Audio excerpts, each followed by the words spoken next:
Do I need to introduce myself? No, Okay. you're good. All right. Well, thank you, first of all, for being my mentor this semester and helping me through this. So, looking at the Alabama standards for instructional leaders, I'm just going to kind of ask if there's any feedback that you have. So, standard 1 is about effective instructional leaders having a shared mission and vision with the school. So, I know being part of the Leadership Guiding Coalition team, we really work on the mission and vision already and work on that. Is there any feedback you have for me to help collaborate with that mission and vision for the school? I mean, you've done a great job helping us collaborate. You've been a big part of us being able to, create and tweak our mission and vision, because this is my our third year together as a team, and we're continuing to build what that is. And you're probably also seeing, as I am, that as we get into the second quarter, it's a grind getting to Thanksgiving, and we have to continue to go back to the mission and vision, Yes. because it can very easily get off the rails there. So that's just something that's the heavy lifting of administration, is keeping everybody kind of sailing in the right direction, in the same direction. And sometimes you have to kind of go back to those core values and the original conversations that you have when everything's fresh. You have to remind yourselves and others that that's still the direction we're trying to go, even though it's stressful. Right.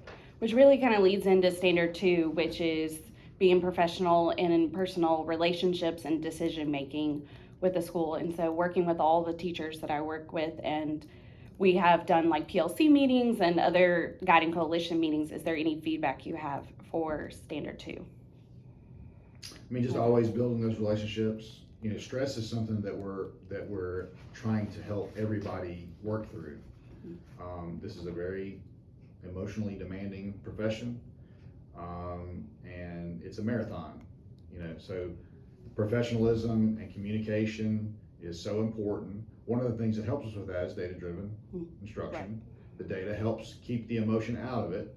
It helps us be a little bit more rational, and so we just have to continue to go back to that, and that's the importance of the PLC. Yes, very much so. Which the PLC and looking at the data really helps with standard 3, which is ensuring that students are treated fairly and respectfully, and taking care of their culture and looking at their strengths and even their weaknesses and how we can help them in the classroom. So working with that with the PLC, looking at the student data, that I feel like that we focus a lot on this. So is there any feedback you have for standard 3? No, I just think that the importance of putting that win time, the intervention time in the master schedule has really helped us do that, because I don't know of a teacher that I've ever met that doesn't want to do this. Right. The trick is finding time during your day with all the other things to do it. So if you set aside that time, that intervention time, that's really been a game changer here. Yes. It causes other stresses sometimes, but it does help us get a little bit more one-on-one time with students, so that we can even know where they are strength-wise and weakness-wise. Right. Which kind of goes into standard 4, which is that curriculum with instruction and assessment. So when we meet for the PLCs, we really focus on the assessments and how we can take our curriculum and instruction and match it to the assessments. Is there any feedback you have for standard 4, which is talking about challenging students and recognizing their strengths? Yeah, I'm back to the small groups, I think is important, but also talking about the assessment piece is important, because you have to have some objective way to know where they are and if they're getting better or not. Right. And that's something that we sometimes struggle with, particularly in grades that don't have state testing tied to them, the younger grades. That assessment, even if it's formative, can look different, it can be subjective, and if you don't have a valid assessment to determine where kids are and if they're moving or not, then again that emotional stress comes back into the situation, and we have a hard time having rational conversations. Right. So I think that assessment piece is real important to that. Okay.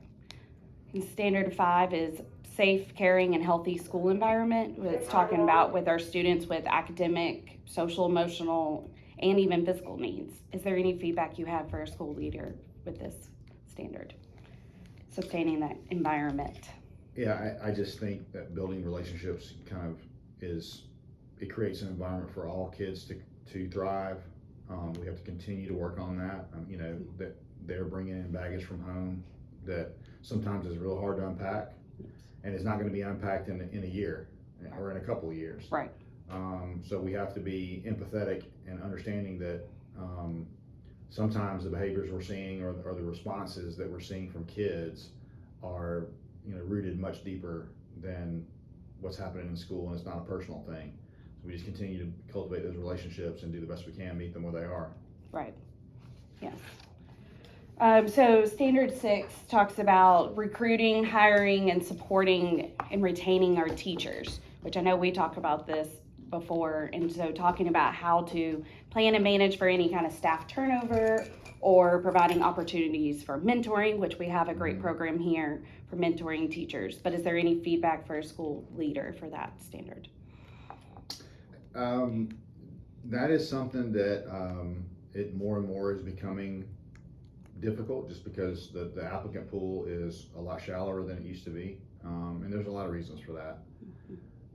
I think consistency really helps. And pouring into teachers, regardless of what level they are, whether they're a first-year teacher or they've been teaching 20 years, continuing to help them understand the importance of growth, having a growth mindset. Yes. And encouraging that and upholding that as kind of a standard, as an expectation. I've always said that you can have teachers that have 20 years of experience or 1 year 20 times, and we want to avoid the 1 year 20 times, right? Because as we know, education changes all the time, and so just providing that stability and having them want to be a part of something, I think is that's the best way to at least retain. Right. The recruiting thing can be a little bit more difficult. Right. But once I get teachers here, I would like to keep them as long as I can, just from the consistency of that. Yes, which really does lead into the standard 7, which is talking about workplace conditions and the professional development, which is kind of goes along with retaining them, is keeping them, giving them professional development that they might want and that they are seeking to kind of help them grow as a teacher. Yeah. As well. So, and just making sure that they are engaged and giving them a little bit of that autonomy that we talk about, but making sure that they are being consistent with their instruction. Yeah. Okay.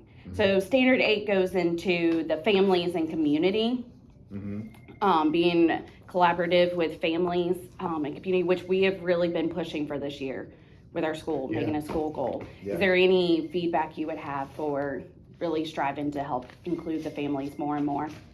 I just think stepping outside the box in the thinking about how to create ways to engage community members and parents, I think it's important.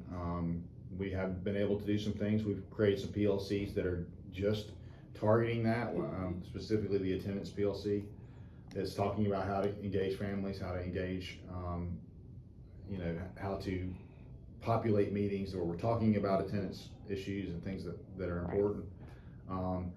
I think social media can play a role in that, posting things, and we've had Red Ribbon Week this week, and we've been able to post a lot of pictures, and those create relationships, but it's relationships with the community as well. Right. And that can be more difficult to do. So sometimes you have to provide opportunities for those touch points. Right. And it's like I said, it's a marathon. You just got to keep plugging along, keep trying. Yes. All right, so standard 9 is like school operations and resources. So being able to kind of any systems that go along, we try to make sure we tie it into our mission and vision of the school. Any kind of resources that we do, or even some of our feeder schools, which we try to connect with. Is there any feedback you would have for some of these resources that we have that kind of connects to this standard? I think just being able to manage all the stakeholders and all the different entities that are supporting, continuing to open lines of communication there, building relationships there too. Relationship building is kind of universal. If you can't do that, you're going to have a hard time bringing people together. And so I just think managing that and communicating what the mission is, helping people understand that we do want as much help as we can get, but it needs to be targeted help. Right. And that communication can be real important. All right, so last one is standard 10, which is school improvement. So making the school more effective with the community and students and staff, of course, making sure that we're always, again, striving towards that vision and mission vision and mission. Is there any feedback you have for making sure that we're continuously improving?